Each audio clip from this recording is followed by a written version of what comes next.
Hello friends, स्वागत है आपका mysurgy.com के इस चैनल पे जहां पर हम कैंपस प्रिपरेशन से रिलेटेड वीडियोस देख रहे हैं जिसमें कि C++ में प्रोग्राम के आउटपुट को निकालने की हम प्रैक्टिस कर रहे हैं। और ये हमारा आज दूसरा वीडियो है, यानी हम एक और क्वेश्चन डिस्कस करने वाले हैं जिसमें आपको आउटपुट बताना है। दोस्तों, यहाँ पर मैं आपको एक क्वेश्चन दूंगा जिसका आपको आउटपुट बताना है और उसका एक्सप्लेनेशन भी मैं आपको प्रोवाइड करूंगा। तो बीच में आप स्क्रीन पॉज कर सकते हैं और पहले आउटपुट खुद निकाल सकते हैं, और जब आपको लगे कि आपने इनफ ट्राई कर लिया है और जो भी आपका आंसर आना था आ गया है, अब आप मेरा वीडियो रिज्यूम कर लीजिएगा और देखिएगा कि इसका एक्सप्लेनेशन क्या है। तो आइए स्टार्ट करते हैं। सबसे पहले हम प्रोग्राम बना लेते हैं। तो देखिए, यहाँ पर मैं अब प्रोग्राम बनाने जा रहा हूँ। सबसे पहले मैं एक क्लास बना रहा हूँ, क्लास ए, या फिर मैं क्लास का नाम रख लेता हूँ A1। ओके, और इस क्लास के अलावा मैं एक और क्लास बना रहा हूँ, क्लास A2। ये देखिए, मैंने दो क्लासेस यहाँ पर बना ली हैं, क्लास A1 और क्लास A2। और मैं क्या करने वाला हूँ, अब एक और क्लास बनाने वाला हूँ, क्लास B, जो कि A1 A2 दोनों की डिराइव्ड क्लास होगी। आप जानते हैं इस तरह के इनहेरिटेंस को हम क्या बोलते हैं? इसको हम बोलते हैं मल्टीपल इनहेरिटेंस। तो देखिए, ये मल्टीपल इनहेरिटेंस हो रहा है और अब मैं करने वाला ये हूँ कि A1 क्लास के अंदर एक पब्लिक फंक्शन बनाने वाला हूँ। नाम रख लेते हैं F1। देखिए, इसका प्रोटोटाइप कैसा है? रिटर्न टाइप इसका वॉइड रखा है, कोई आर्ग्यूमेंट इसमें पास नहीं कर रहे हैं, और फंक्शन का नाम है F1। इसकी कोडिंग के नाम पर मैं सिंपल एक सी आउट स्टेटमेंट लिख देता हूँ, ताकि अगर ये फंक्शन चलेगा तो मुझे पता चल जाएगा कि ये वाला फंक्शन चला है, क्योंकि इसके अंदर मैंने लिख दिया है कि क्लास का नाम है A1 और फंक्शन का नाम है F1। इसी तरीके से मैं क्लास A2 के अंदर भी एक F1 नाम का ही फंक्शन बना रहा हूँ। लेकिन अब मैं क्या करने वाला हूँ, अब मैं क्लास B के अंदर भी फंक्शन बनाने वाला हूँ। देखिएगा, मैं क्या करता हूँ, मैंने लिखा void F1। ओके, इससे पहले मुझे पब्लिक लिखना चाहिए, पब्लिक कोलन, और फिर उसके बाद मैं लिखूँगा void F1। देखिए, मैं वही प्रोटोटाइप रख रहा हूँ जो A1 A2 क्लास में मैंने F1 का रखा था। और इसके बाद इसकी कोडिंग में मैंने लिखा सी आउट, और क्योंकि ये B क्लास में है मैंने B लिखा और फिर लिखता हूँ F1। तो यदि ये प्रिंट होता है तो इसका मतलब है कि B क्लास वाला F1 चला है।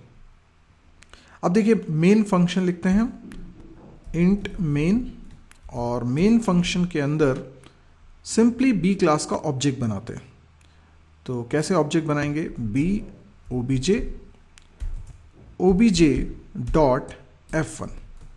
ठीक है, मेरा क्वेश्चन आपसे सिर्फ इतना सा है कि आउटपुट क्या आएगा। आप चाहें तो स्क्रीन को यहाँ पर पॉज कर सकते हैं, अच्छे से प्रोग्राम को देखिए, जितना टाइम लेना है उतना टाइम लीजिए, और फिर इसका आउटपुट जब आपका आ जाए उसके बाद आप इस वीडियो को रिज्यूम करिएगा, ताकि आप एक्सप्लेनेशन जान सकें कि इसका आउटपुट क्या और क्यों आया है।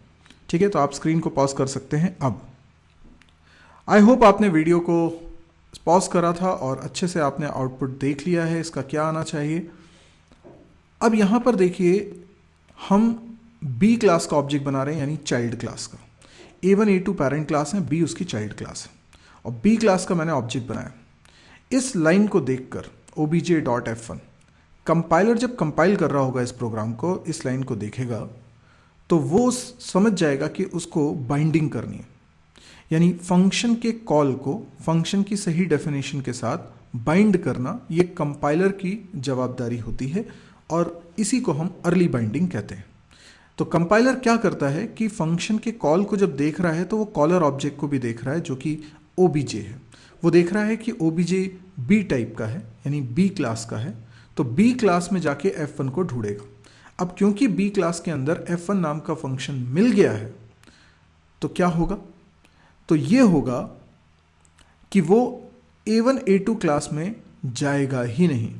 यस, C++ में एक सिंपल सा रूल है कि यदि किसी फंक्शन को हम कॉल कर रहे हैं किसी ऑब्जेक्ट के द्वारा, तो वो जो ऑब्जेक्ट जिस टाइप का है उस क्लास में कंपाइलर जाके उस फंक्शन को ढूंढेगा। नाम अगर मैच हो जाता है, फंक्शन का नाम भर मैच हो जाता है, भले ही आर्ग्यूमेंट्स मैच होते हों या ना होते हों, नाम भर अगर मैच हो जाता है तो वो कहता है कि मुझे इस क्लास के अंदर ये फंक्शन मिल गया है। तो वो पेरेंट क्लास में जाके इन फंक्शंस को नहीं ढूंढेगा या एक्सप्लोर नहीं करेगा। तो वो A1 A2 क्लास में गया ही नहीं और उसने इस वाले F1 को इस समय कर दिया बाइंड, तो चलना चाहिए ये वाला, यानी BF1 प्रिंट होना चाहिए। तो मैं इसको रन करके बता रहा हूँ, आप देख सकते हैं यहाँ पर प्रिंट हो रहा है BF1, जैसा कि हमने समझा था। तो आई होप आपको ये आउटपुट भी समझ में आया होगा और आपको समझ में आया होगा कि आपको याद होना चाहिए कॉन्सेप्ट कि इसको बोलते हैं ओवरराइडिंग। जब पेरेंट क्लास में जिस प्रोटोटाइप का फंक्शन है, यानी same return type, same function name, same argument, उसी प्रोटोटाइप का अगर फंक्शन चाइल्ड क्लास में भी डिफाइन कर दिया जाए तो इसको बोलते हैं ओवरराइडिंग। और ओवरराइडिंग जब होती है तो चाइल्ड का ऑब्जेक्ट अगर ओवररिडन मेथड को कॉल करता है, ओवररिडन फंक्शन को कॉल करता है, तो चाइल्ड वाला वर्जन ही चलता है। तो ये रूल आपको याद रखना है। अब यदि ये वीडियो आपको पसंद आया तो आप इसको लाइक करें, जितना हो सके इस वीडियो को शेयर करें, कुछ पूछना है तो आप कमेंट कर सकते हैं, पर इस चैनल को सब्सक्राइब जरूर करें ताकि जब भी कोई नया वीडियो मैं पब्लिश करूं तो उसका नोटिफिकेशन आपके पास तुरंत आ जाए। इसके अलावा आप मेरी वेबसाइट mysurgery.com को विजिट करना ना भूलें, जहां पर मेरे सारे वीडियोस के लिंक बहुत ही ऑर्गेनाइज्ड मैनर में रखे हुए हैं, फिर वो चाहे कोर्सेज हों, कैंपस की प्रिपरेशन हो या प्रोजेक्ट्स आपको डाउनलोड करने हो, या बहुत सारी चीज़ें आपको इस साइट पे मिलती हैं। डेली इसमें नया कंटेंट अपलोड होता है, हिंदी में कंटेंट है और आपको बहुत पसंद आने वाला है। तो आप एक बार विजिट ज़रूर करें इस साइट को और साथ ही साथ आप इसको शेयर करें यदि आपको पसंद आता है तो। Thank you.